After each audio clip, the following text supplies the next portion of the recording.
queridos amigos y queridos hermanos, es un privilegio poder dirigirme a todos ustedes un día más, un día de jueves, un día de lluvia. Es una bendición tener la lluvia, hace mucha falta la lluvia en esta tierra, en este país de España, y estamos contentos porque el Señor ha mandado la lluvia.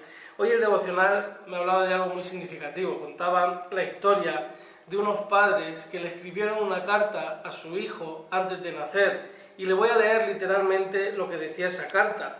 Decía: mi querido hijo, papá y mamá desean que encuentres la luz y que la sigas siempre.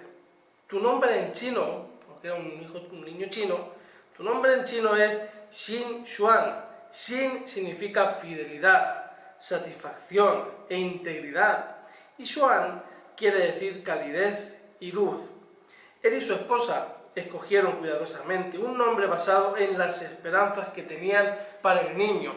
Fíjese que en la Biblia encontramos algunos sitios, algunas personas que se les fueron cambiados el nombre, pero hay uno muy significativo y que seguramente hemos escuchado en varias ocasiones hablar sobre esto.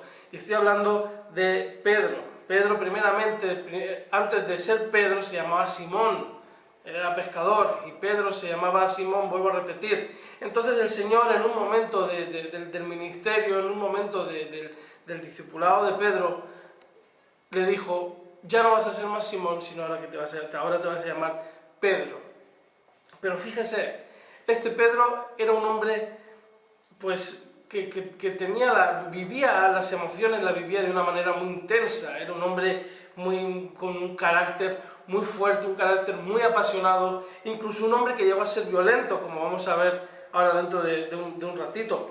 En un texto, voy a leerle 3 textos así rápidamente. En Mateo, en el capítulo 16, los versículos 22 y 23, habla de una primera disensión que tuvo Pedro con el Señor Jesús. El Señor Jesús anuncia su muerte, llega el momento de anunciarles a los discípulos, a los apóstoles, llega el momento de anunciarles su muerte, y Pedro, el hombre, no estuvo de acuerdo con esta decisión, con esto que estaba contando Jesús, y le dijo. Entonces Pedro, tomándolo aparte, comenzó a reconvenirle, diciendo: Señor, ten compasión de ti, en ninguna manera esto te acontezca. Pero él, volviéndose, dijo a Pedro: quítate de delante de mí, Satanás, me eres de tropiezo, porque no pones la mira en las cosas de Dios, sino en las cosas de los hombres. Este es el primer inconveniente, la primera disensión, el primer choque que vemos entre Pedro y el Señor. Pedro amaba tanto al Señor que le dijo: Señor, en ninguna manera nadie te va a matar, nadie va a poder alcanzarte, nadie te va a poder hacer daño.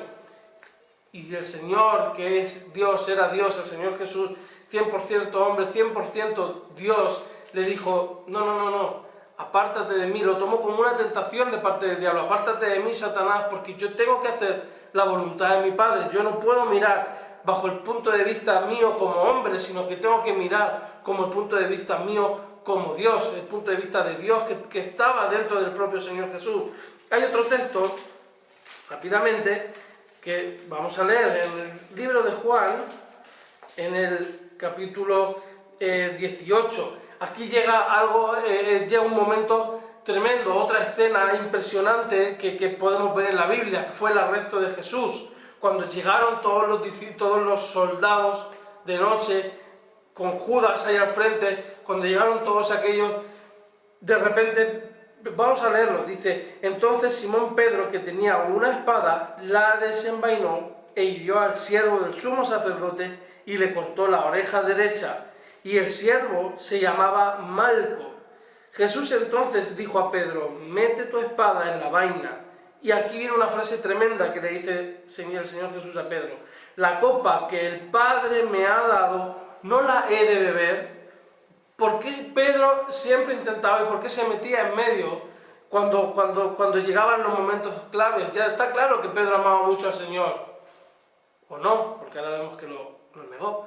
Pero ¿por qué se metía siempre en medio? O sea, Jesús le dijo otra vez: mete tu espada, guarda tu espada. Y él le dijo: esta copa, esto que viene, lo que me toca pasar, ¿acaso yo no he de beberla? ¿Acaso no me toca a mí? Yo no soy el elegido por Dios para pasar toda esta situación que viene.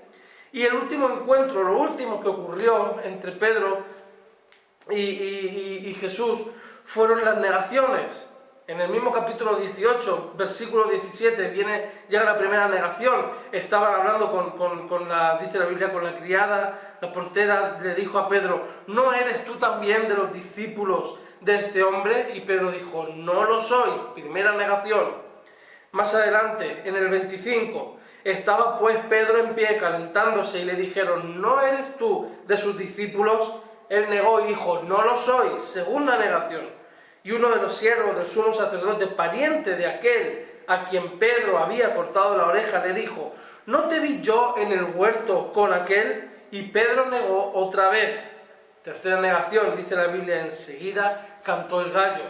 O sea, Pedro era el amado del Señor. El Señor sabía cuáles eran qué propósitos había con Pedro. El Señor lo puso a prueba con Pedro.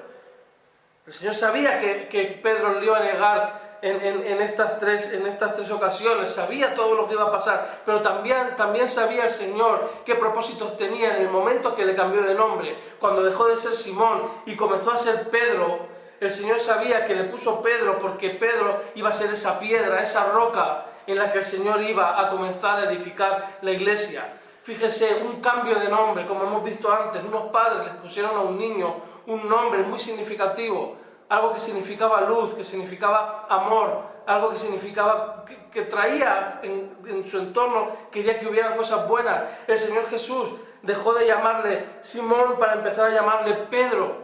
Y el Señor le dijo: Pedro, en ti voy a empezar toda la iglesia, en ti quiero comenzar todo aquello. Pero Señor, yo me imagino que Pedro se quedaría asustado, asombrado, no sabría cómo reaccionar. Señor, pero si te he fallado, te he negado. Pero el Señor le dio lo mismo. El Señor sabía que le tenía que poner Pedro, porque Pedro iba a ser esa roca en la cual el Señor iba a edificar su iglesia. Hermanos, amigos, cada uno de nosotros tenemos un nombre que nosotros no sabemos. Apocalipsis habla de una piedrecita blanca, que ahí está escrito nuestro nombre, que solamente conoce el Señor Jesús. Cuando el Señor Jesús venga, llame a su iglesia, nos llamará por ese nombre. Y eso nos tiene que hacer felices. El Señor nos cambia de nombre. Ya no soy yo más Daniel, ya no eres más Juan, no eres más como tú te llames. Ese nombre ya no va a ser más. Ese no es tu nombre real. Tu nombre real es el que el Señor te ha dado, el que el Señor te ha puesto en esa piedrecita blanca para toda la eternidad. Cuando el Señor venga te llamará. Y no creas que te va a decir Manolo o Juan o lo que sea. No, va a nombrarte, va a llamarte por ese nombre que aparece en la piedrecita blanca. Y aunque tú ahora no lo sepas, pero tú vas a conocer que ese al que llaman eres tú. Y nos tiene que llenar de alegría. El Señor le cambió el nombre a Pedro, a Simón le puso Pedro, y a nosotros nos tiene un nombre guardado, un nombre único, exclusivo y reservado para cada uno de nosotros. El Señor nos llamará por nuestro nombre, por ese nombre tan precioso que seguro que el Señor tiene ahí, y diremos: wow, Señor, qué nombre tan lindo me pusiste. Queridos amigos, preparémonos, estemos preparados, porque no sabemos cuando el Señor nos vaya a llamar por ese nombre que tiene escrito en esa piedrecita blanca. No sabemos cuándo va a ser el momento, ni la hora, ni de qué manera va a ser. Lo único que tenemos que hacer es prepararnos, como dice alguien, tengamos las maletas preparadas, porque no sabemos cuándo el Señor nos va a llamar. Soy el pastor Daniel García del Centro Cristiano Internacional La Última Cosecha.